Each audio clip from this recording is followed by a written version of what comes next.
नमस्कार साथियों, स्वागत है आप सभी का एक बार फिर से कैरियर इंडिया एजुकेशन में। जैसा कि हम एक श्रृंखला को चालू किए हुए हैं, इस श्रृंखला के अंतर्गत मध्य प्रदेश लोक सेवा आयोग में जो उन्होंने पाठ्यक्रम को एक्स्ट्रा जोड़ दिया है या जो नया सिलेबस है या जो बदला हुआ सिलेबस है, उसी के अनुसार हमारी जो क्लासें हैं वो निरंतर चालू हैं।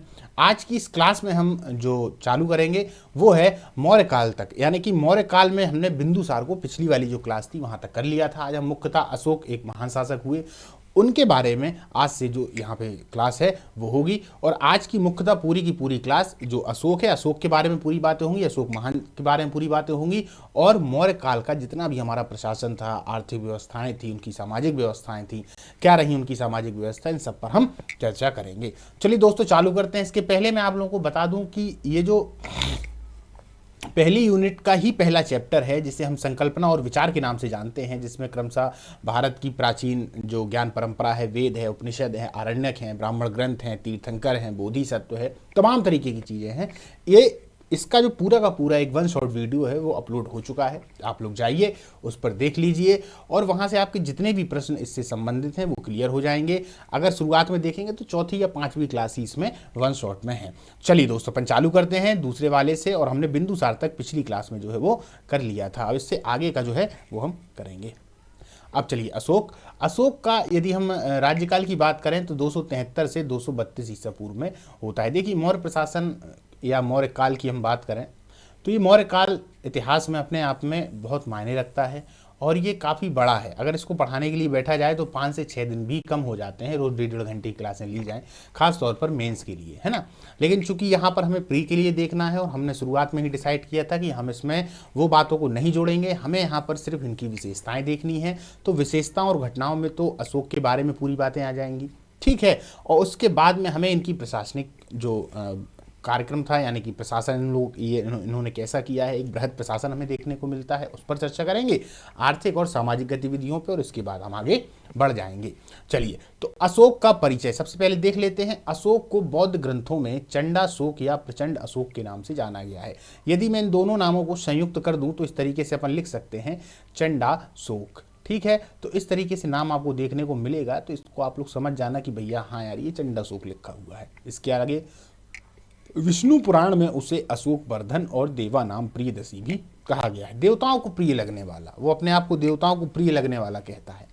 चलिए आगे चलते हैं। क्या ये अशोक का नाम जो अशोक है, इसको याद रखिएगा, अशोक का नाम अशोक हमको और कहां पर देखने को मिलता है? दो अभिलेख हैं, कौन कौन से हैं? मास्की और गुजर्रा, मास्की और गुजर्रा अभिलेख हैं।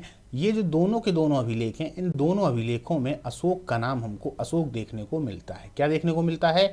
अशोक देखने को मिलता है। और एक व्यक्ति हुए जिनका नाम है बीडल, सबसे पहले उन्होंने ही जो अभिलेख हैं उनमें देखा कि भैया हाँ यार ये अशोक हैं, और उन्होंने फिर इनका नाम दिया।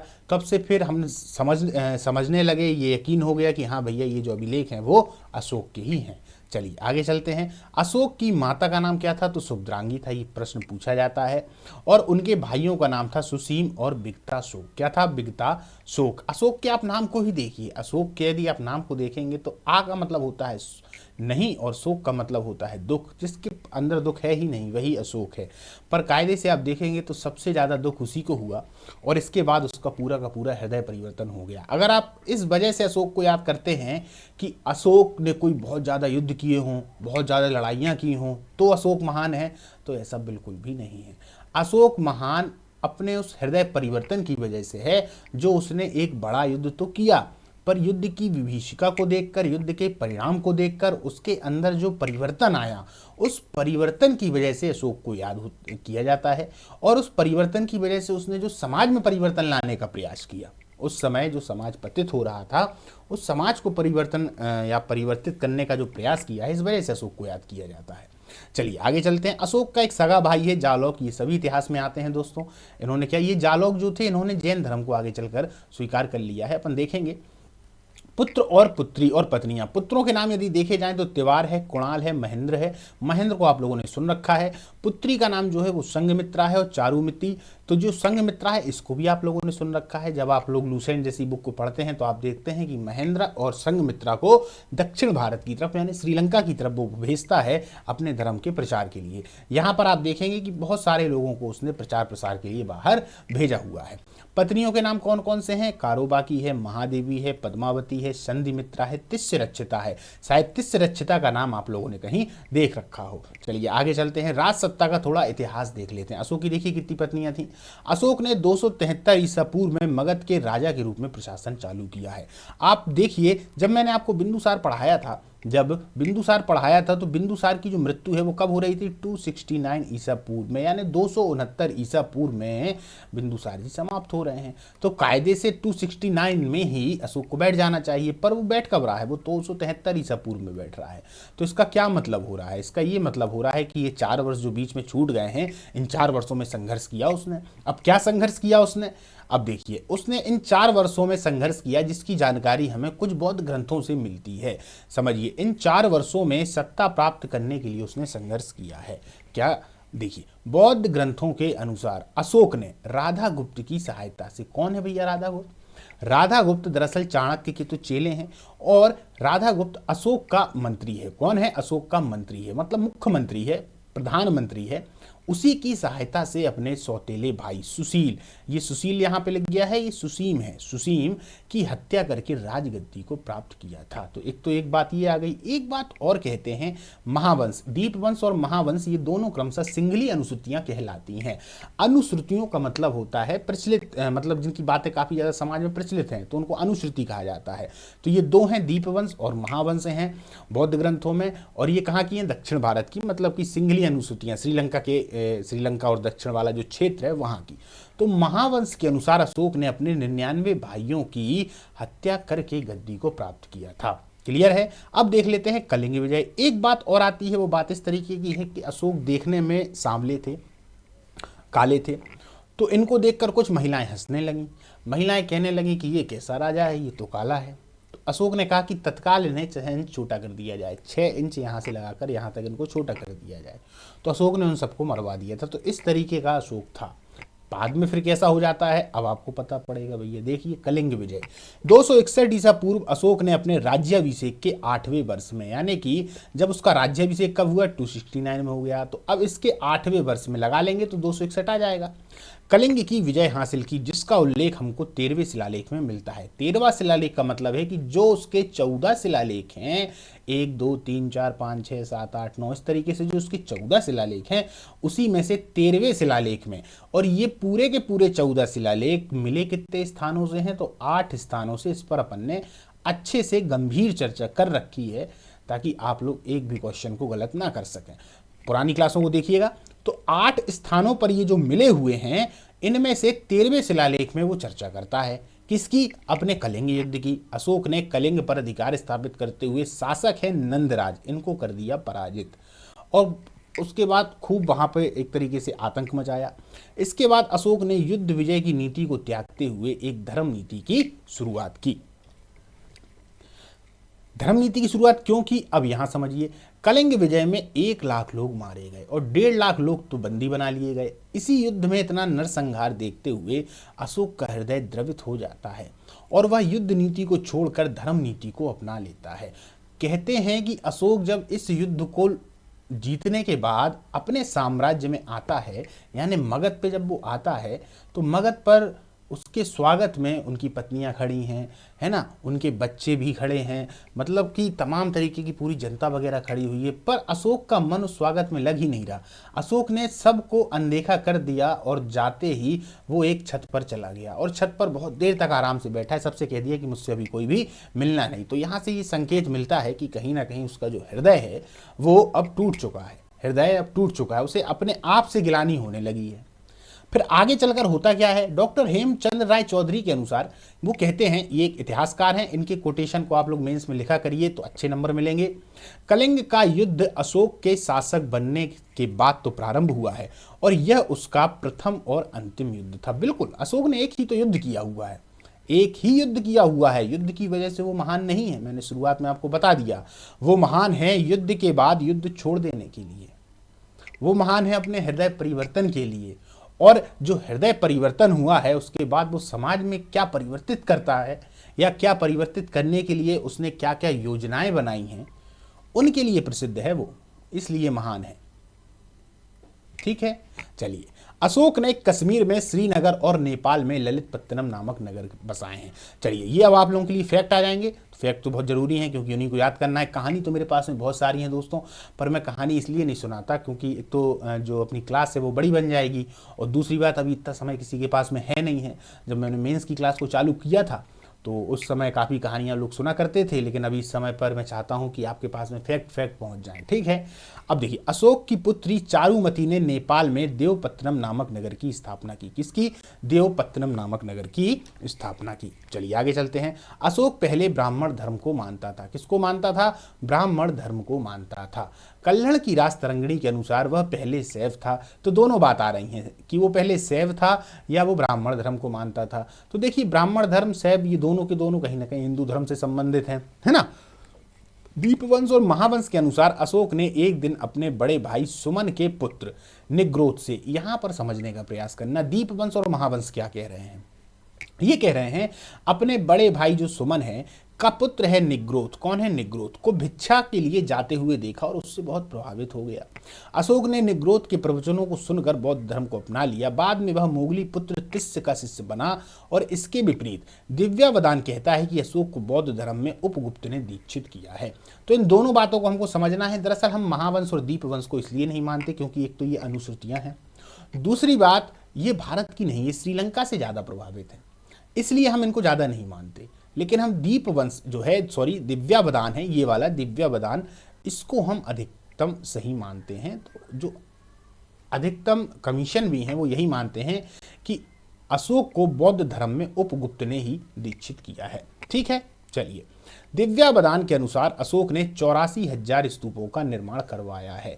अब ये बात हमको कहीं ना कहीं अतिशयोक्तिपूर्ण लगती है क्योंकि यदि इतने बनवाए होते तो इनका हमको कोई एविडेंस तो मिलता, पर इतने स्तूप तो हमको देखने को नहीं मिलते ना। हमें कितने स्तूप देखने को मिलते हैं? या तो हम सांची देखते हैं, भरहूत देखते हैं, और बिहार वाले क्षेत्र में काफ़ी स्तूप देखने को मिलते हैं, पर 84,000 स्तूपों की संख्या बहुत होती है। अशोक ने धर्म की जो परिभाषा दी है वह, ये इंपॉर्टेंट है, राहुलोवाद सूत्र से ली गई है। ये सब मैटर आपके पास में नया है, राहुलोवाद सूत्र से ली गई है। साथ ही अशोक ने धर्म के जिन गुणों को निर्देश दिया है वह दीर्घ निकाय के सिंगलोवाद सूत्र से प्राप्त है। दीर्घ निकाय के सिंगलोवाद सूत्र से प्राप्त होता है। दोनों को याद रखिए, राहुलोवाद सूत्र और सिंगलोवाद सूत्र। चलिए, तृतीय बौद्ध संगति के बाद अशोक ने धर्म प्रचार हेतु कई देशों में अपने धर्म प्रचारक भेजे थे। हमें पता है 4 बौद्ध संगतियां हुई हैं। पहली जो बौद्ध संगति हुई थी वो किसके शासनकाल में हुई थी? तो पहली, जब हमने देखा कि पहली बौद्ध संगति, दूसरी एक बार दोहरा लेते हैं,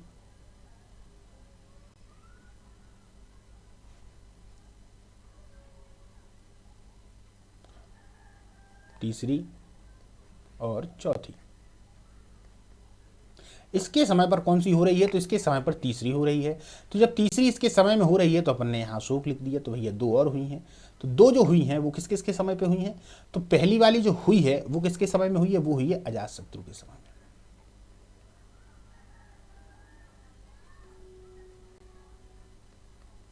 दूसरी हुई थी कालाशोक के समय में। किसके समय में? कालाशोक के समय में। तब इस समय पर पहले तो राजधानी क्या थी भैया? अजातशत्रु के समय में मगध या ग्रीविस थी। कालाशोक के समय में राजधानी वहां से क्या बोलते हैं, पाटलिपुत्र से बदलकर वो वैशाली ले आया था, इनका पिता, है ना। तो ये कहाँ हुई थी? ये वैशाली में हुई थी। इसको याद रखिएगा, ये वैशाली में हुई थी। और फिर इसी कालाशोक के समय में राजधानी फिर परिवर्तित हो गई थी। तीसरी अशोक के समय में तो ये भी पाटलिपुत्र में हो रही है, पाटलिपुत्र में हो रही है। पहली वाली राजगृह में हुई थी ना, तो तीसरी भी पाटलिपुत्र में हो रही। चौथी किसके शासनकाल में हुई थी? तो कनिष्क के शासनकाल में हुई थी, कनिष्क के शासनकाल में हुई थी। चलिए, अब आप लोगों को यदि पता हो, मुझे तो पता है, पर आप लोग कमेंट में बता दीजिएगा कि कौन कौन से अध्यक्ष किस किस समय पर थे। ठीक है, चलिए। अब इसने क्या किया है? तृतीय बौद्ध संगति के बाद अशोक ने धर्म के प्रचार हेतु कई देशों में अपने धर्म प्रचारक भेजे हैं। तो मंझिम हिमालय देश में गया, मंझीमतिक कश्मीर और गंधार में जा रहे हैं, महादेव जी कहाँ जा रहे हैं, मैसूर कर्नाटक में जा रहे हैं, रक्षित जो है वो बनवासी कर्नाटक में जा रहे हैं, धर्म रक्षित अप्रांतक ये जा रहे हैं कोंकण और महाराष्ट्र में, महाधर्म रक्षित महाराष्ट्र में गए, महारक्षित खाली नाम आ जाता है तो यवन देश में गए, और महेंद्र और संघमित्रा ताम्रपर्णी में गए हैं। कहाँ गए हैं, ताम्रपर्णी में गए हैं। इनको ये श्रीलंका भी गए थे ना श्रीलंका, ये श्रीलंका ही नाम है ताम्रपर्णी का। ताम्रलिप्ति जो है वो बंगाल है, ताम्रलिप्ति जो है वो कहाँ था, तो बंगाल था। चलिए, अशोक के पश्चात, अब अशोक समाप्त हो गए तो उनके पश्चात कुणाल गद्दी पर बैठा जो कि अंधा था। क्या था, अंधा था। इसके पश्चात 228 से 224 ईसा पूर्व गद्दी पर बैठा दशरथ। कौन बैठा, दशरथ। अब दशरथ को याद रखिएगा तो कौन कौन हो गए, हमने शुरुआत से कौन कौन देख लिए, चंद्रगुप्त मौर्य आ गए, बिंदुसार आ गए, अशोक आ गए, अशोक के बाद फिर कौन आ गया, तो अशोक के बाद कुणाल आ गया, उसके बाद दशरथ आ गया, फिर संप्रति आएंगे, सालिशुल्क आएंगे, है ना। अभी आगे देखते हैं। गद्दी पर बैठा वह आजीवक संप्रदाय का अनुयायी था। आजीवक संप्रदाय के भिक्षुओं हेतु बिहार में स्थित नागा अर्जुन की पहाड़ियों में गुफाओं का निर्माण करवाया। अशोक के समान इसने भी देवा नाम पियदसी की उपाधि को धारण किया था। अब थोड़ा संप्रति के बारे में सुन लेते हैं। 224 से 215 ईसा पूर्व कुणाल के पुत्र संप्रति जैन धर्म का अनुयायी था। ये जो कुणाल था, ये जैन, जो कुणाल का पुत्र संप्रति है, ये किससे संबंधित था, तो ये जैन धर्म से संबंधित था। संप्रति की उपाधि त्रिखंडाधिपति की भी थी। संप्रति के समय अशोक के पुत्र जालौक तथा वीरसेनी ने क्रमशः कश्मीर और गंधार में स्वतंत्र राज्य स्थापित कर लिए थे। आप देखिए, कोई बौद्ध धर्म स्वीकार कर रहा है, कोई जैन धर्म स्वीकार कर रहा है, और दोनों ही धर्मों में कहीं ना कहीं हिंसा को महत्व नहीं दिया गया है। और राज सत्ता को चलाने के लिए दोनों चीजों की आवश्यकता है, व्यक्ति योग्य भी हो और समय पर हिंसा की भी आवश्यकता, क्योंकि दूसरे लोग जो हैं वो जब देख लेंगे कि केंद्र में कोई कमजोर पड़ रहा है तो वो विरोध करेंगे, आवाज उठाएंगे, अपने राज्य को स्वतंत्र करने का प्रयास करेंगे। और यदि आप यहाँ पर फिर उस समय अहिंसा की बात करोगे, है ना, तो फिर कहीं ना कहीं आप कमजोर पड़ रहा है, वो स्वतंत्र राज्य घोषित कर लेगा, टैक्स नहीं देगा आपके लिए। तो ये भी कहीं ना कहीं मौर्यों के पतन का एक बहुत बड़ा कारण था। अब इसके पश्चात कौन आ गए भैया, तो इसके पश्चात आ गए सालिशुल्क, फिर आ गए देवबर्मन, और फिर आ गए संत धनवा शासक बने, और अंतिम मौर्य सम्राट था बृहद्रथ। ये 187 से 185 ईसा पूर्व में था। अब इसी बृहद्रथ की जो हत्या है वो उसी का एक सेनापति है जिसका नाम है पुष्यमित्र शुंग, वो कर देता है। और पुष्यमित्र शुंग इसकी हत्या करने के बाद एक नए वंश की स्थापना करता है जिसे हम शुंग वंश के नाम से जानते हैं। इसे हम ब्राह्मण वंश के नाम से भी जानते हैं। इस वंश की जब स्थापना होती है तो ये भी कहा जाता है, अब आजकल इतिहासकार जो है वो कहने लगे हैं कि वैदिक धर्म की पुनर्स्थापना, क्योंकि कहीं ना कहीं अशोक तो बौद्ध धर्म को मान रहा है। हालांकि अशोक ने अपनी जनता को ये नहीं कहा कि आप बौद्ध धर्म को स्वीकार करें, ऐसा बिल्कुल नहीं उसके यहाँ पे, उसका धर्म अलग है। वो जब हम मेंस के लिए है तो देखेंगे तो समझेंगे उस चीज़ को।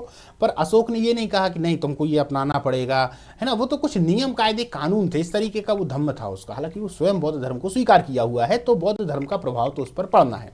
पर अशोक के बाद भी जितने व्यक्ति बैठ रहे हैं यहाँ पर, तो एक तो वो अयोग्य हैं, अयोग्य होने के बावजूद उन्होंने ऐसे ऐसे धर्मों को स्वीकार कर रखा है कि जहाँ पर हिंसा को बिल्कुल तवज्जो भी नहीं दी गई, तो लड़ाई ही नहीं कर रहे हैं, माफ कर दिया सबके लिए, तो भी फिर राज्य नहीं बच पाता। तो इसी तरीके से बृहद्रथ की जो हत्या है पुष्यमित्र शुंग के द्वारा कर दी जाती है, और जो वैदिक धर्म कहीं ना कहीं कमजोर पड़ने लगा था उसका पुनरुत्थान पुष्यमित्र शुंग के द्वारा किया जाता है, और मौर्य उत्तर काल की शुरुआत हो जाती है। आज हम मौर्य उत्तर काल नहीं करेंगे, पर मौर्य उत्तर काल को हम इसके बाद वाले में करेंगे, जब हम देखेंगे कि भारत पर आक्रमण भी होने लगे, है ना, कुषाण आने लगे, हूण आने लगे, और भारत में नीचे सातवाहन वंश आ गए, वहाँ शुंग वंश आ गया, वहाँ कर्ण वंश आ गया। तो इस तरीके से हम देखेंगे कि एक तरफ तो भारत के राज्य भी मजबूत होते जा रहे हैं, यानी बहुत सारे शासक हैं, और बाहर के व्यक्ति भी हैं। तो इस समय हम राजनीतिक अस्थिरता, यानी कि राजनीतिक जो स्थिरता है उस तरीके की ना होकर अस्थिरता को देखते हैं मौर्य उत्तर काल में, ठीक है। पर वहां व्यापार बहुत अच्छा होने लगता है। वो क्यों होने लगता है वो अपन चर्चा करेंगे।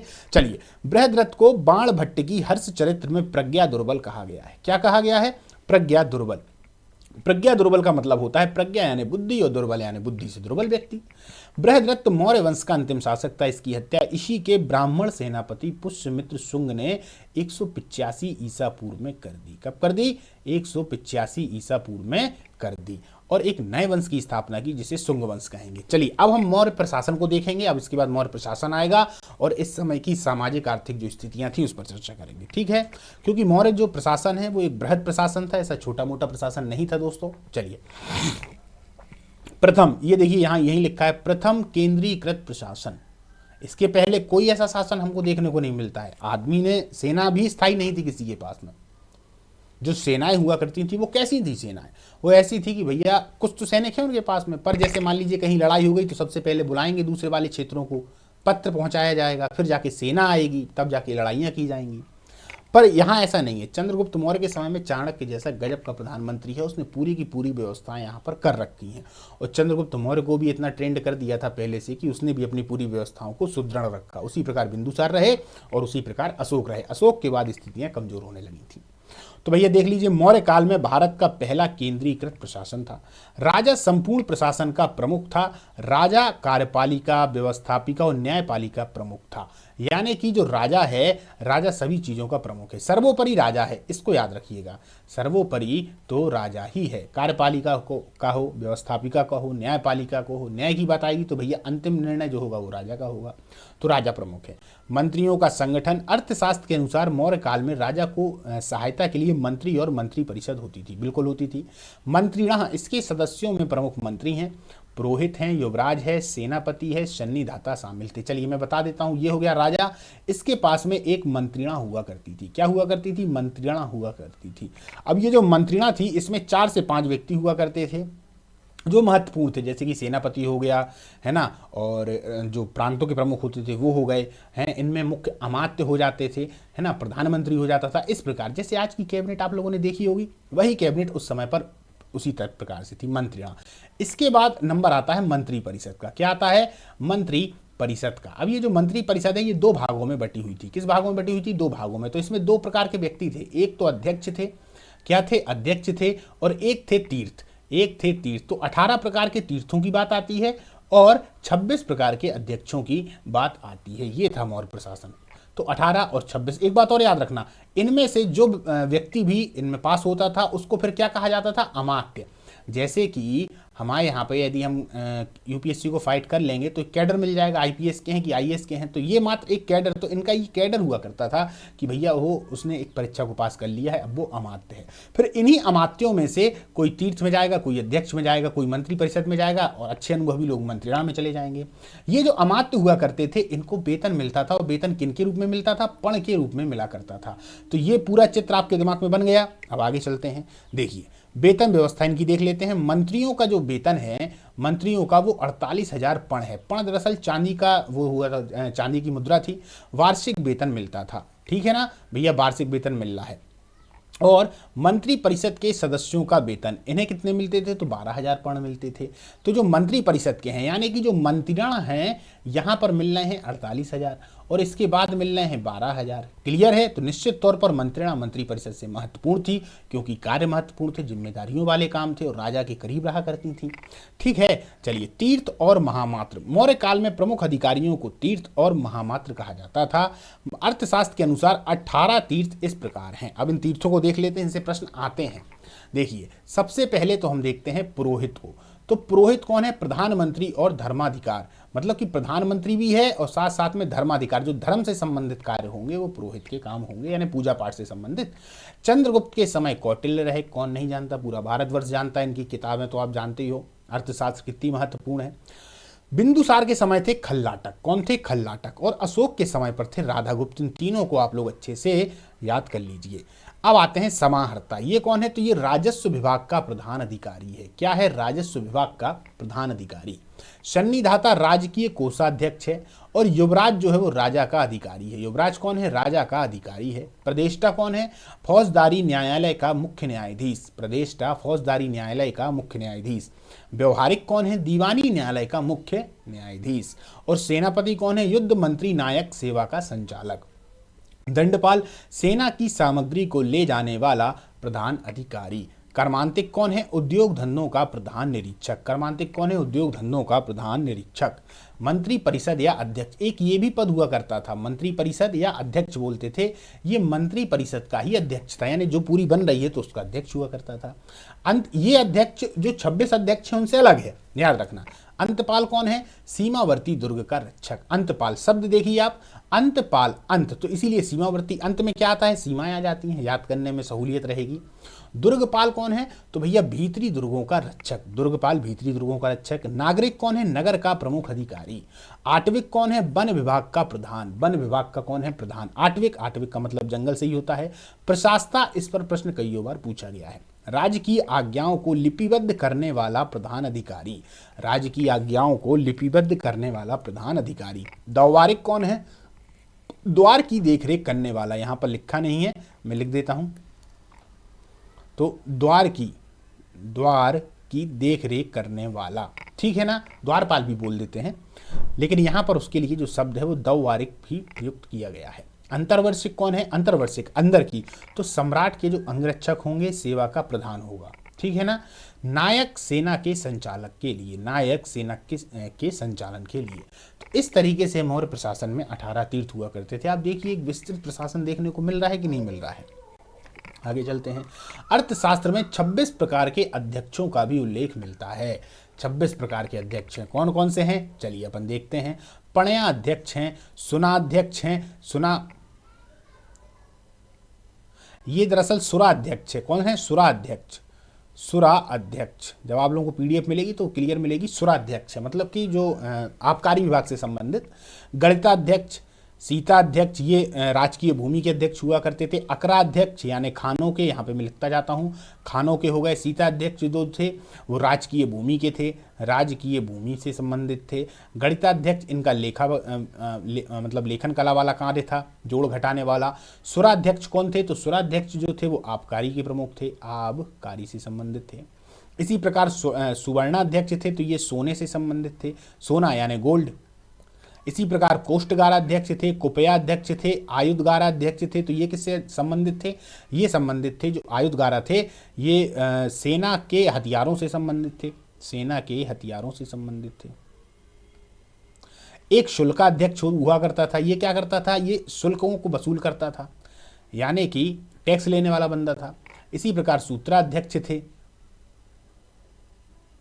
सूत्राध्यक्ष थे। लक्षणाध्यक्ष हुआ करता था, ये कौन है? तो ये टकसाल का प्रमुख हुआ करता था। टकसाल, टकसाल मतलब जहां सिक्के ढाले जाते हैं।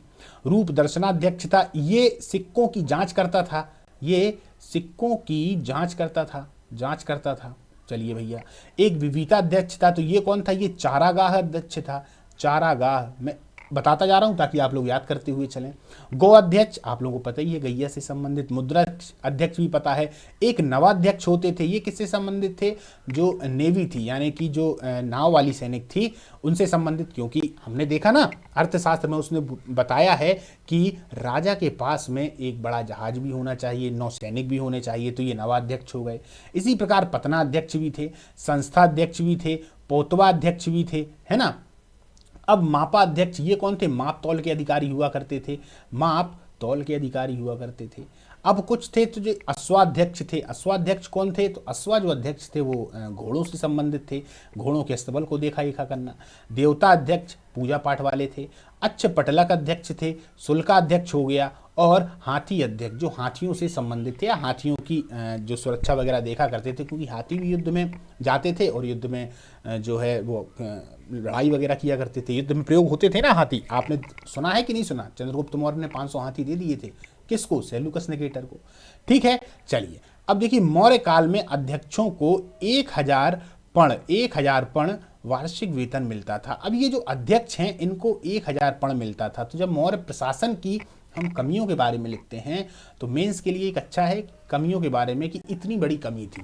मंत्रिणाओं को तो 48,000 मिल रहे हैं, उनका कितना गजब साल का पूरा अगर देखा जाए तो उन्होंने व्यवस्था कर रखी 48,000, और इनको कितना मिल रहा है? मात्र अकेले 1000 पर्ण। तो एक को तो 1000 पर्ण मिल रहा है और दूसरे को 48,000 पर्ण। तो ये इतना बड़ा जो भेदभाव है, तो ये एक तरीके से मौर्य प्रशासन में कमी है। ठीक है, चलिए अब आ जाते हैं प्रांतीय प्रशासन पर। तो प्रांतीय प्रशासन कैसा रहा, चलिए प्रांत में यदि हम देखते हैं तो मौर्य काल में केंद्र और प्रांतों का विभाजन प्रांत में हुआ था, पर प्रांतों को कहा किया जाता था, इनको चक्र कहा जाता था। 5 प्रकार के हो गए थे, पहले 4 थे, फिर कलिंग भी आ गया था किसके समय में, अशोक के समय में, तो चक्र हो गए थे, जहां पर प्रमुख कुमार या आर्यपुत्र नेतृत्व किया करते थे। प्रायः कुमार या आर्यपुत्र राजवंश से संबंधित होते थे, यानी कि यहाँ पर जो प्रमुख होते थे वहां पर हम थोड़ी बहुत वंशावली को भी देखते हैं। कैसे वंशावली को देखते हैं कि वो वहां पर उसी को नियुक्त कर रहे हैं जो राज परिवार से संबंधित है। हालांकि ये ज़्यादा देखने को नहीं मिलती, गुप्त काल में बहुत ज़्यादा देखने को मिलेगी। वो गुप्त काल की एक प्रशासन की जो हम अगर जब उस पर कटाक्ष करते हैं तब उस पर लिखते हैं, वो यहाँ पर देखने को नहीं मिलती, पर शुरुआत तो हम देखते ही हैं यहाँ पर। दूसरी बात, यहाँ चक्र कहा गया है 5 प्रांतों को, चलिए देख लेते हैं। एक तो कलिंग हो जाता है, एक दक्षिण में हो जाता है जिसे हम सुवर्णगिरी भी कहते हैं, एक मगध खुद भी हो जाता है, और कौन कौन से हो गए, मगध हो गया है ना, और कलिंग हो गया, दक्षिण में सुवर्णगिरी हो गया, एक अवंती राज्य हो जाता है जहाँ पर अशोक पहले था। तो इस प्रकार से 4 हो गए, एक अवंती राज्य हो गया है ना, और एक और आ जाता है, उसका नाम क्लिक नहीं हो पा रहा है, देखिए, एक मगध, अवंती, कलिंग,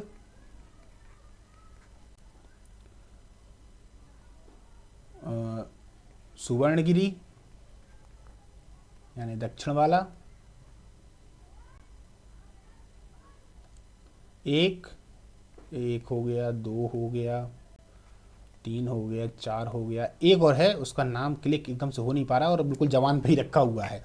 मगध हो गया, अवंती हो गया, कलिंग हो गया, सुवर्णगिरी हो गया, चलिए अभी आएगा याद तो मैं बताऊंगा आपको। चलिए मंत्रिपरिषद को देखते हैं। मंत्रिपरिषद किस प्रकार से थी, तो दिव्यावधान के अनुसार प्रांतीय प्रशासन में भी एक मंत्रिपरिषद होती थी। कहाँ पर, प्रांतीय प्रशासन में भी एक मंत्रिपरिषद होती थी। इसके सदस्य किसी महत्वपूर्ण मामले की जानकारी बिना प्रांतपति को बताए सीधे केंद्र तक पहुंचा सकते थे। ये अच्छा, एक आप लोग देखिएगा इस प्रशासन में, ऐसा हमें गुप्त काल में देखने को बहुत कम मिलता है।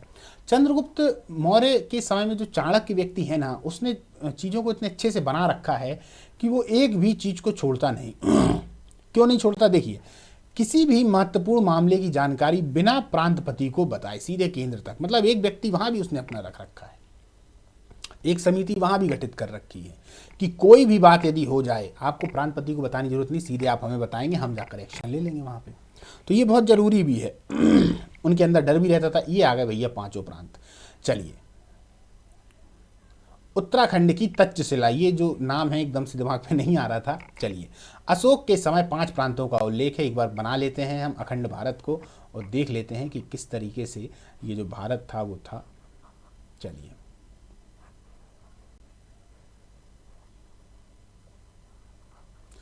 देखिए कितना सरल सा नाम है, और कभी कभार क्या होता है, दरअसल ध्यान इतना ज़्यादा उसमें था कि नाम ही याद नहीं आया। चलिए तो यहाँ पर जो तक्षशिला है, एक तो ये हो गया, ठीक है। उसके बाद में आ जाता है यहाँ उज्जैनी, और इसके बाद में ये उड़ीसा में आ जाता है कलिंग, और यहाँ पर आ जाता है सुवर्णगिरी, और यहाँ पर आ जाता है पाटलिपुत्र, ठीक है ना। अब समझिएगा पूरा यहाँ से लेकर, यानी कि ये वाला ऐसा क्षेत्र अगर हम देख लें तो ये वाला क्षेत्र और यहाँ से लेके पूरा का पूरा ये, इस तरीके से भारत जो था वो किसके अंतर्गत में था, तो अशोक के समय में था, ठीक है ना। यही पूरा का पूरा अखंड भारत था, अखंड भारत था, ठीक। इनको याद रखिएगा। उत्तराखंड की मतलब उत्तरापथ है ये, उत्तरापथ की जो है वो हो गई कौन सी, तक्षशिला। दक्षिणापथ की सुवर्णगिरी, अवंती राष्ट्र की हो गई उज्जैनी, प्राची यानी पूर्वी प्रदेश की हो गई पाटलिपुत्र, और कलिंग की हो जाती है तोसली, ठीक है। चलिए आगे चलते हैं। प्रांतों का विभाजन, थोड़ा प्रांतों का विभाजन देख लेते हैं। प्रांतों का विभाजन दरअसल मंडल में हुआ था। किस में हुआ था, मंडल में हुआ था। प्रांतों का जो विभाजन है वो मंडल में हुआ था, जिसे कमिश्नरी या संभाग में होता था, जिसके प्रमुख को हम क्या कहते थे, प्रादेशिक या प्रादेष्टा। और प्रादेष्टा केंद्र में समाहर्ता के प्रति उत्तरदायी होता था, यानी कि जो केंद्र में अभी अपन ने समाहर्ता को पढ़ाया ना, समाहर्ता जो राजकोषीय उसका अध्यक्ष हुआ करता है, तो उसी के प्रति उत्तरदायी होता था। मंडल की भी राजधानियां होती थी, उदाहरण के लिए सुवर्णगिरी हो गया, पाटलिपुत्र हो गया, सौराष्ट्र हो गया, तोसली हो गया, क्लियर। ये सभी की राजधानियां नहीं थी, पर कहीं कहीं पर राजधानियां होती थी, स्वर्णगिरी, पाटलिपुत्र। कहाँ, मंडल की बात हमने देखा कि केंद्र किस में है, केंद्र से नीचे आ गए भैया प्रांत, तो ये 5 प्रकार के हो गए थे। अब ये प्रांत भी मंडलों में विभाजित थे। किसमें विभाजित थे? मंडल में विभाजित थे। ठीक है ना। अब मंडलों का विभाजन आहार में होता था, जिसका प्रमुख विषयपति या आहारपति होता था। क्या होता था? आहारपति। ये जो मंडल वाली व्यवस्था आ गई ना दोस्तों, ये मंडल वाली व्यवस्था हम गुप्त काल में देखने को नहीं पाते हैं। तो एक अंतर ये समझ लेना आप, क्योंकि अभी गुप्त काल भी आएगा। तो मंडल हो गए भैया, प्रांत हो गए, मंडल हो गया। मंडल के बाद क्या आ गया? तो मंडल के बाद हमने देख लिया विषय आ गया, जिसको हम आधुनिक तरीके से जिला भी कह सकते हैं, जिला कह देते हैं। चलिए, इसका प्रमुख कौन हो गया? विषयपति या आहारपति। अब जिला और ग्राम को देख लें। जिला और ग्राम के मध्य 2 प्रमुख अधिकारी थे, जिला और ग्राम के मध्य। तो ये तो हो गया विषय, जिसको हमने क्या बोल दिया? जिला। और अब नीचे आ गया ग्राम। इन दोनों के बीच में भी 2 अभी अधिकारी हैं। कौन कौन से हैं अधिकारी? स्थानिक और गोप। स्थानिक ग्रामों में भू राजस्व इकट्ठा करता था, जबकि उसे लिखने का कार्य गोप करता था। तो स्थानिक और ग्राम, ये 2 व्यक्ति ऐसे थे जो क्या करते थे? रहते तो यहाँ ग्राम में थे, और यहाँ की पूरी जानकारी, एक का काम था ग्राम से अनाज को मतलब जो भी उनका कर वगैरह था उसको लेना, और गोप उसके पीछे पीछे साथ साथ में चलता था कि भैया कितनी बोरियां हो गई, कैसा क्या हो गया, इस तरीके से था। तो ऐसे याद करिएगा। हालांकि इनके बीच में अभी और संस्थाएं आएंगी। देखिए, अब जिले के नीचे, हमने वहां तक जिले तक देख लिया था, यानी विषय तक देख लिया था ना। चलिए यहां पर देखते हैं, ये हो गया जिला, विषय। ठीक है, अब ये हमने देख लिया था। अब इसके नीचे, जिले से नीचे क्या था? तो जिले से नीचे था स्थानीय। अब देखिए कितनी गजब की व्यवस्था है। स्थानीय दरअसल क्या था? तो 800 ग्रामों का समूह था, 800 ग्राम थे। चलिए, अब इसके भी नीचे आ जाइए। इसके नीचे आ गया था द्रोणमुख। द्रोणमुख, इसमें क्या था भैया? तो द्रोणमुख में कहीं ना कहीं 400 ग्रामों का समूह था। कितने ग्रामों का समूह था? 400 ग्रामों का समूह था। चलिए और नीचे आ जाएं, तो जब हम और नीचे आ जाते हैं तो था खारवर्टिक। खारवर्टिक में कितने ग्राम थे? तो खारवर्टिक में क्रमशः यदि देखे जाएं तो 200 ग्राम थे, 200 ग्राम थे। फिर और नीचे आ जाइए तो फिर आ जाता था संग्रहण। क्या आ जाता था? संग्रहण। इसमें कितने थे? तो ये 10 ग्रामों का समूह था, 10 ग्रामों का समूह था। और इसके बाद में आता था ग्राम, जिसका प्रमुख जो है वो क्या कहलाता था? ग्रामीणी। इस प्रकार से उन्होंने अपनी व्यवस्था को बना रखा था, ग्रामीणी। इसके सबसे छोटी जो थी वो ग्राम होती थी, इकाई। ग्राम का प्रमुख ग्रामीणी था। ग्राम में ग्राम वृद्ध परिषद भी हुआ करती थी। अब ग्राम को कौन चलाता था? एक ग्राम वृद्ध परिषद थी। क्या थी? ग्राम वृद्ध परिषद, ग्राम वृद्ध परिषद। क्लियर? देखिए आप, कितना बड़ा प्रशासन था, तो इसको तो पढ़ना ही है। इस प्रशासन पे न जाने कितने लोगों ने पीएचडी कर रखी है दोस्तों। ठीक है, चलिए आगे चलते हैं। अब नगरीय प्रशासन, अब इसकी जानकारी हमको अर्थशास्त्र नहीं देता, ये याद रखना कि अर्थशास्त्र है ना, वो हमको इसकी जानकारी बिल्कुल भी नहीं देता। तो फिर ये कौन देते हैं हमें जानकारी? हमको इसकी जानकारी दे देते हैं मेगास्थनीज भाई साहब, अपनी इंडिका के माध्यम से। अपनी इंडिका के माध्यम से ये जो मेगास्थनीज है वो हमको इसकी जानकारी देता है। चलिए, नगरीय प्रशासन में 6 समितियां थीं और प्रत्येक में 5 सदस्य थे। गुणा कर देंगे तो कितने हो जाएंगे? 30। टोटल 30 लोग थे। ठीक है, एक थी शिल्पकला समिति, शिल्पकला तो आप लोग जानते ही हैं, है ना। एक थी विदेश समिति, एक थी जनसंख्या समिति, उद्योग व्यापार समिति, वस्तु निरीक्षक समिति और कार्य निरीक्षक समिति। इनको याद रखना। आ जाते हैं प्रश्न। प्रमुख विशेषताएं क्या हैं? कि प्रत्येक समिति में 5-5 सदस्य होते थे। कुल सदस्यों की संख्या 30 होती थी। किसने बताया है? ये बताया हमको मेगास्थनीज ने। मौर्यकालीन प्रशासन में गुप्तचरों को महत्वपूर्ण स्थान था, मतलब उनका महत्वपूर्ण स्थान था। मेगास्थनीज ने इन्हें ओवरसीज स्ट्रेबो कहा है। क्या कहा है? ओवरसीज स्ट्रेबो, जो गुप्तचर थे, गुप्तचर। अर्थशास्त्र में, अब अर्थशास्त्र में क्या कहा गया है? उनको कहा गया है गूढ़ पुरुष। और गुप्तचर विभाग के प्रमुख को कहा गया है महामात्य सर्प। 2 प्रकार के गुप्तचरों का वर्णन है। पहला है संस्था, जो कि स्थायी हुआ करते थे और स्थायी गुप्तचर। दूसरा है संचारा, जो कि भ्रमणशील गुप्तचर हुआ करते थे। ये क्या होते थे? भ्रमणशील, यानी कि संस्था तो एक स्थान पे रहेंगे और गुप्तचर वाली जितनी भी प्रणालियां हैं उनको करेंगे। पर जो संचारा हुआ करते थे वो भ्रमणशील थे, एक स्थान से दूसरे स्थान तक। क्योंकि संचारा को आप नाम से ही जान रहे हैं, संचारा, संचार करने वाले, तो एक जगह से दूसरी जगह तक जाया करते थे। जो अन्य देशों में गुप्तचर का कार्य करते थे उन्हें उभय वेतन कहा जाता था। जो अन्य देशों में करते थे, खास तौर पर कुछ कुछ किताबों में कहा गया है कि जो संचारा है ना, संचारा, यही उभय वेतन भी थे। क्योंकि ये जब एक जगह पर करते थे तो वहाँ का वेतन लेते थे, और जब दूसरी जगह पहुंच जाते थे तो वहां से भी इनको वेतन मिला करता था। तो इस प्रकार से इनको उभय वेतन कहा जाता है। मौर्य काल में न्याय का सर्वोच्च अधिकारी तो राजा ही था, जबकि ग्राम में न्यायालय का प्रमुख अधिकारी ब्राह्मणी था। तो बीच वाला न्याय कैसे होता था? इस काल में कठोर दंड व्यवस्था थी और बिक्री कर ना देने वालों को मृत्यु दंड दे दिया जाता था। हालांकि मृत्यु दंड से पूर्व 3 दिन की मोहलत दी जाती थी। इसलिए दी जाती थी कि भैया आपने कोई काम गलत किया है तो भैया आप साबित कर दो कि आपने गलत नहीं किया है, तो आप मृत्यु दंड से बच जाएंगे। चलिए, कौटिल्य के अनुसार मौर्य काल में 2 प्रकार के न्यायालय हैं। कौन कौन से न्यायालय हैं देख लेते हैं। धर्म स्थलीय, इसको दीवानी न्यायालय कहा गया है, पैसे वैसे से संबंधित, जमीन से संबंधित। इसके न्यायाधीश को व्यवहारिक कहा जाता था। क्या कहा जाता था? व्यवहारिक। कंटक शोधन, ये फौजदारी न्यायालय था। कौन सा फौजदारी न्यायालय? भैया मार मूर दिया किसी के लिए, गोली वोली चला दी किसी के ऊपर, है ना, लट्ठ वट्ठ दे दिए एक दूसरे में, तो कंटक शोधन ये फौजदारी न्यायालय था। इसके न्यायाधीश को प्रदेष्टा कहा जाता था। ये कौन थे? प्रदेष्टा। याद करो, हमने प्रदेष्टा को देखा था कि ये नगर का प्रमुख भी हुआ करता था। प्रदेष्टा को बहुत सारे अधिकार थे, नगर का प्रमुख भी हुआ करता था। क्लियर है? तो ये यहाँ पे न्याय में फौजदारी मामलों का भी प्रमुख हो गया। अशोक ने अपने राज्याभिषेक के 26वें वर्ष जनपद के मुख्य राजस्व अधिकारी रज्जुक को न्यायिक अधिकार भी सौंपे थे। अब एक बात याद रखना, ये जो रज्जुक है ये बहुत ज़्यादा जो राजा होता था उसका बहुत करीबी हुआ करता था, और सर्वाधिक अधिकार किसी के पास यदि थे तो वो रज्जुक के पास थे। ठीक है ना? जो बाद में आया अशोक के समय में 25वें वर्ष में उसने किया है जनपद के मुख्य राजस्व अधिकारी के रूप में, तो सर्वाधिक अधिकार रज्जुक के पास थे, रज्जुक के पास। चलिए आगे चलते हैं। मौर्यकालीन अर्थव्यवस्था, ये महत्वपूर्ण है, देख लेते हैं। मौर्य काल में आमदनी के प्रमुख स्रोत थे भू राजस्व। बिल्कुल वो सभी जगह रहा। तो भैया एक थी सीता क्या थी? तो यह राजकीय भूमि पर होने वाली कृषि से प्राप्त आय है। ठीक है ना? सीता भूमि को हम राजकीय भूमि कहते हैं, अभी नहीं, पूरे के पूरे इतिहास में जब भी सीता भूमि आएगी तो वो राजकीय भूमि ही है। भाग क्या है? यह निजी भूमि पर कृषि करने वाले किसानों से प्राप्त आय है। तो भाग का मतलब है कि जो उनकी खुद की भूमि है, पर यदि आप कर रहे हैं तो हमको दीजिए। अब देखिए भू राजस्व का आंकड़ा, कौटिल्य और मेगास्थनीज के अनुसार भाग की राशि, भाग का मतलब यहाँ पर कर से है। क्या है? कर से है। कहीं कहीं ये आपको बलि भी देखने को मिलेगा। क्या देखने को मिलेगा? बलि भी देखने को मिलेगा। तो कर, बलि, भाग, भोग, ये सभी का सभी भू राजस्व से संबंधित है, यानी कि हमें अपना कुछ आप दीजिए यदि राज्य में रह रहे हैं तो ये क्या है? उत्पादन का 1/6 और 1/4। उल्लेखनीय है कि 1/6 पूरे प्राचीन भारत में सभी लोगों ने माना है और 1/6 को ही चलाया है।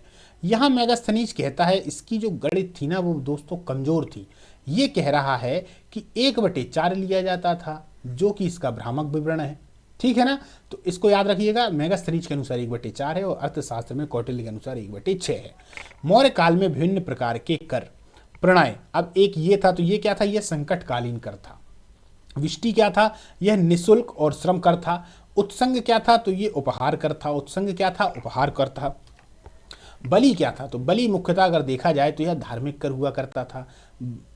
ठीक है। हिरण्य क्या था? नगद कर था। रज्जु क्या था? भूमि माप कर था।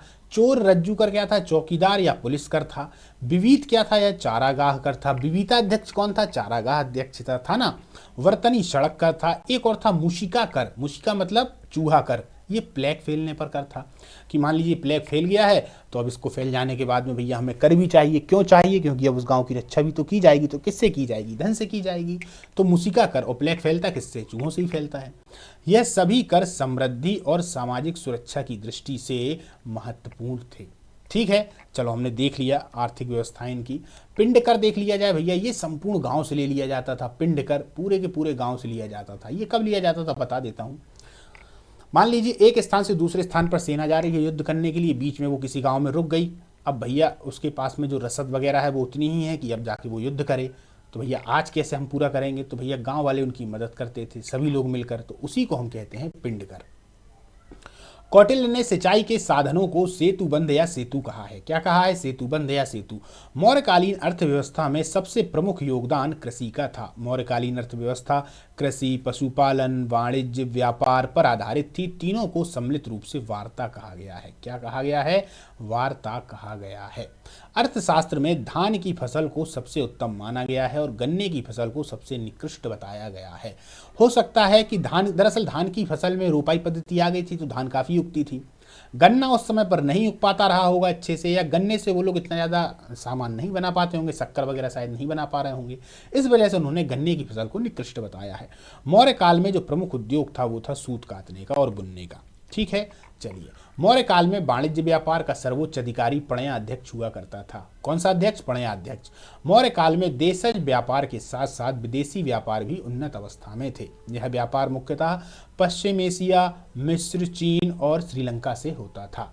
मौर्य काल में थोड़े व्यापार देख लें। चीन से क्या आ रहा है? रेशम आ रहा है। ताम्रलिप्ति से मोती हैं। नेपाल से क्या आ रहा है? चमड़ा और कंबल आ रहा है। सीरिया से मदिरा आ रही है। पश्चिम एशिया से घोड़े आ रहे हैं।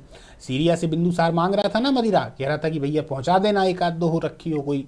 चलिए, जबकि भारत से विदेश में हाथी दांत, सीपी मोती, नील, बहुमूल्य लकड़ी आदि का निर्यात किया जाता था। चलिए, देशज वस्तुओं पर 4% तथा आयातित वस्तुओं पर 10% बिक्री कर लिया जाता था। समझिए, जो देशज वस्तुएं हैं उन पर 4% और जो आयातित वस्तुएं हैं जो बाहर से आ रही हैं उन पर 10%। कितनी गजब की व्यवस्था है भैया, पैसे पे पैसे कमाओ। जो सामान है वो तो मिलेगा ही, साथ साथ में जो बाहर से आ रहा है अब उसको जो लेके आ रहा है उसका भी पैसा दो। मौर्य काल में विदेशी व्यापार में बंदरगाहों का बड़ा विशेष महत्व था। यही बंदरगाह आगे तक रहेंगे। देखिए, इस काल का सबसे बड़ा प्राचीन बंदरगाह पश्चिमी तट का भड़ौच था। ये भड़ौच हमें कहाँ देखने को मिल रहा था? महाजनपद काल में भी था। पूर्वी तट का सबसे प्रसिद्ध बंदरगाह ताम्रलिप्ति था। ये भी हमें कहाँ देखने को मिल रहा था? महाजनपद काल में। मौर्य काल में 4 प्रमुख मार्ग थे। इन मार्गों से प्रश्न आते हैं। एक तो था उत्तरापथ, बंगाल के सोनार गांव से पेशावर तक। चलिए, फिर भारत के नक्शे को बनाएंगे हम और यहाँ से देखेंगे कि ये कहाँ कहाँ पर थे। ठीक है, एक भी क्वेश्चन ऐसा नहीं होना चाहिए जो कहीं कहीं बाहर हो जाए दोस्तों।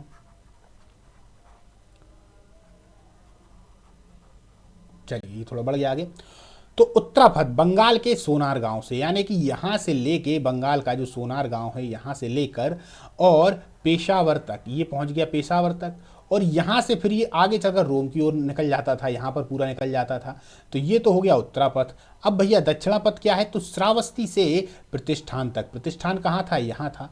तो ये श्रावस्ती से लेके प्रतिष्ठान तक यहाँ पर था, तो ये हो जाता था इनका दक्षिणापथ। अब एक और था भड़ौच से मथुरा तक। भड़ौच कहाँ है? भड़ौच बंदरगाह यहाँ है। तो यहाँ से एक मार्ग ऐसा निकलता था जो कि यहाँ पर मथुरा तक जाया करता था। एक और था जो था चंपा से कौशाम्बी तक। तो इस प्रकार से ये जो मार्ग थे वो थे जो कि मौर्य काल में सबसे ज़्यादा महत्वपूर्ण थे। ठीक है, आगे चलते हैं। उत्तरापथ की तो काफ़ी ज़्यादा बात कर रखी है। किसने कर रखी है? तो ये कौटिल्य ने कर रखी है। कौटिल्य ने स्थल मार्ग की तुलना में जल मार्ग को उत्तम बताया है क्योंकि जल मार्ग लुटेरों से अधिक सुरक्षित होते थे। चलिए आगे चलते हैं। मौर्य काल के कुछ नाप तोल के पैमाने। नाप तोल के जो पैमाने हैं वो क्या क्या थे? तो देखिए, द्रोण ये अनाज मापने का पैमाना था। द्रोण से क्या नापा जाता था? अनाज मापने का पैमाना था। निर्वर्तन ये भूमि मापने का पैमाना था। अर्तनी क्या था? वर्षा मापने का पैमाना था। भाई साहब, जितना मीटर मैं आप लोगों को दे रहा हूँ ना, इतना मीटर यदि कर लेंगे ना तो फिर वो कोई भी परीक्षा हो उस परीक्षा को आप लोग निकाल देंगे। चलिए आगे चलते हैं। मौर्यकालीन प्रमुख शक्ति। तो सोने प्रमुख सिक्के हैं दोस्तों, ये मौर्यकालीन प्रमुख सिक्के। सोने के सिक्के ये कौन कौन से हैं? निष्क और सुवर्ण। सोने के सिक्के निष्क और सुवर्ण हो गए। चांदी के सिक्के कौन कौन से हो गए? रूपक है, पण है, कासारपण है और शतमान है। तांबे के सिक्के कौन कौन से हैं? माशक है तथा काकड़ी है। कौन कौन से हैं? माशक और काकड़ी। मौर्यकालीन राज्य की मुद्रा पण थी। अधिकारियों को वेतन में पण में ही दिया जाता था। जो एक तरीके से मौर्यकालीन राज्य की जो मुद्रा का आधार था वो पण था। ये चांदी का हुआ करता था, है ना। अभी अपन ने देखा ना, ये चांदी के सिक्के रूपक है, पण है, कासारपण है, शतमान है। तो पण को पंचमार्ग सिक्का भी कहा जाता था। क्या कहा जाता था? पंचमार्ग सिक्का भी कहा जाता था, क्योंकि कहीं ना कहीं अब जो इंडो यूनानी या यवन शासक आएंगे वो उलूक शैली के गोल वाले सिक्कों को चलाएंगे। ठीक है ना। मौर्य काल 200 ईसा पूर्व से 300 ईसा पूर्व। चलिए, अब ये वाला जो हमारा चैप्टर है दोस्तों, इसको अपन कल से चालू करेंगे। ये दरअसल मौर्य उत्तर काल है। क्या है? मौर्य उत्तर काल। 200 ईसा पूर्व से 300 ईसा पूर्व तक की पूरी कहानी है। ठीक है ना? चलिए, हाँ ठीक है। चलिए, यहाँ से मौर्य उत्तर काल आएगा, जिसको हम कल से चालू करेंगे और बड़ी अच्छे से इसको करेंगे कि मौर्य उत्तर काल में क्या क्या होता है। एक चित्र आपके सामने बनाने का प्रयास करता हूँ मौर्य उत्तर काल का। होता क्या है कि देखिए, जब किसी का उत्थान होता है तो पतन निश्चित होता है। पतन उसका क्या होगा? जो स्वयं पतित है। उत्थान होना उसके लिए आवश्यक है। तो जीवन में ये जो सुख और दुख हैं, ये तो चलते ही हैं। तो इसी प्रकार से उत्थान और ये जो पतन है, इसका क्रम निरंतर हमारे जीवन में ही क्या, पूरी प्रकृति में ये है कि वो चलता ही है। तो हमने देखा कि मौर्य साम्राज्य एकदम से उत्थान पर आया। अब एकदम से जब उत्थान पर आएगा तो फिर उसका पतन भी निश्चित है, तो उसका फिर पतन भी हो जाता है। क्यों? क्योंकि एक तो अयोग्य उस समय पर जो उनके उत्तराधिकारी थे वो थे। उन्हें अयोग्य इसलिए कहा जा रहा है कि अशोक ने अपने साम्राज्य को बनाए रखा, विघटन नहीं होने दिया। विद्रोह होता था तो वो दबा देता था उनको, पर उसके बाद के जितने भी व्यक्ति हो रहे हैं वो उन विद्रोहों को भी नहीं दबा पाते हैं। सभी लोग स्वतंत्र होते चले गए। धीरे धीरे धीरे जो राज्य था पूरा का पूरा पतित हो गया। और अंत में हम देखते हैं कि बृहद्रथ जैसा एक अयोग्य व्यक्ति, जिसको प्रज्ञा दुर्बल तक कहा गया है, वो बैठ जाता है। और जब ये बृहद्रथ बैठ जाता है तो एक दिन मौका देखता है पुष्यमित्र शुंग, जो उसका एक ब्राह्मण सेनापति है, और चूंकि वो ब्राह्मण धर्म से प्रभावित भी है, वो देख भी रहा था कि अब हमें अपने वैदिक धर्मों को उठाना है, तो वो उसकी हत्या करके गद्दी पर बैठ जाता है। हालांकि जब हम इतिहास में देखते हैं तो मौर्य वंश के काफ़ी सारे पतन के कारण थे। कुछ लोग ये भी कहते हैं कि कहीं ना कहीं जो केंद्रीय प्रशासन था, जो अति केंद्रीय प्रशासन था, वो मौर्य प्रशासन के पतन का मुख्य कारण था। क्योंकि केंद्र में जब अत्यधिक प्रशासन हो गया तो आसपास चूंकि इतना बड़ा प्रशासन था, तो वहां के जितने भी शासक थे वो अपने आप को स्वतंत्र होने के लिए एकदम लालियत रहते थे। जैसे ही उन्होंने देखा कि केंद्र कमजोर पड़ा तो वो लोग स्वतंत्र होने लगे। इसके अलावा अगर देखा जाए तो जो राजस्व की कमी भी है, उस समय राजस्व की कमी भी होने लगी थी, क्योंकि बात के हमको इतने ज़्यादा सिक्के भी नहीं प्राप्त होते हैं। राजस्व की कमी होने लगी। कोई कोई कहता है कि उस समय पर अब ये जो मौर्योत्तर काल में जो आक्रमण होने लगे हैं वो भी एक बहुत बड़ा कारण थे। क्यों? क्योंकि हालांकि ये मौर्योत्तर काल में हो रहे हैं आक्रमण, ये पहले नहीं हो पा रहे हैं, बाद में हो रहे हैं। तो कुल मिलाकर अयोग्य उत्तराधिकारी जब मौर्य काल में आ गए तो इसके बाद में उसका जो पतन है वो हो गया। हालांकि बहुत सारे ऐसे कारण हैं जो अपन मेंस में हमारे उसमें आते हैं और मेंस में हम उनको लिखते भी हैं, और मैं आप लोगों को बताऊंगा। जब आप लोग पढ़ेंगे तो मैं आपको बताऊंगा कि ये कारण निकलते भी कैसे हैं। ये निकल भी जाते हैं, ऐसा नहीं है कि ये कारण वहाँ पर हैं, हम अपने दिमाग से इन कारणों को निकालते भी जाते हैं। मेंस का यही तो क्वालिटी है कि हम अपने मन से उन चीज़ों को लिखते हैं, है ना। तो चलिए दोस्तों, तो आज की जो क्लास है उसको समाप्त करते हैं और कल अपन मौर्य उत्तर काल पर चर्चा करेंगे। नमस्कार।